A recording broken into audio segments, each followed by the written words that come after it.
They rolled up in fake uniforms to scare us off our property.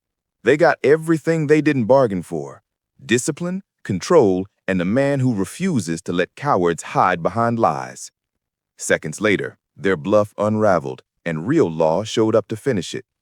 The SUV's engine had a cheap puff to it, the kind you notice only if you've spent years listening for things that aren't right. Two men in dark jackets stepped out, glossy fake patches on their chests, and started barking orders like a bad TV drama. "We're enforcing community regulations. Step outside." My first thought wasn't violence. It was protection. My wife and kids were inside. I moved into the frame between them and the imposters, hands visible, voice steady. I'd spent a decade in Delta learning one immutable rule: control the moment so it doesn't control you. That day, that rule saved us. I didn't brandish or threaten. I documented.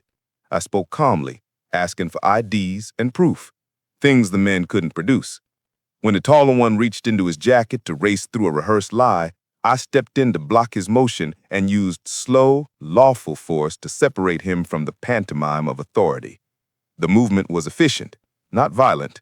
Redirect, neutralize, hold until help arrives. Neighbors came out as the scene escalated. My phone recorded. I called 911 and the non-emergency line and gave plate numbers. I notified a retired detective friend who happened to be leaving his paper on a porch nearby. He hurried over. The imposters, who'd hoped fear would silence witnesses, suddenly found themselves watched and recorded from every angle. When patrol cars rolled up, real ones, lights reflecting in the afternoon sun, the imposters tried to walk it off.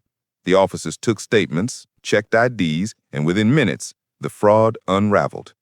These men had been running the fake enforcement circuit, preying on homeowners who didn't push back. Evidence on my phone, neighbor testimonies, and the calm, controlled way the scene had been handled made the arrests straightforward. Afterward, the sheriff complimented the restraint. "You kept things safe and legal," he said. My daughter hugged me on the porch, wide-eyed but unharmed. I handed a copy of my recording to the lead deputy. That's when it hit him. You don't intimidate a neighborhood that watches out for each other. I didn't go hunting for a fight. I engineered a moment where law, witnesses, and calm resolve did it for me. The men were booked, the HOA issued a public warning about verified enforcement procedures, and the neighborhood agreed on a watch protocol.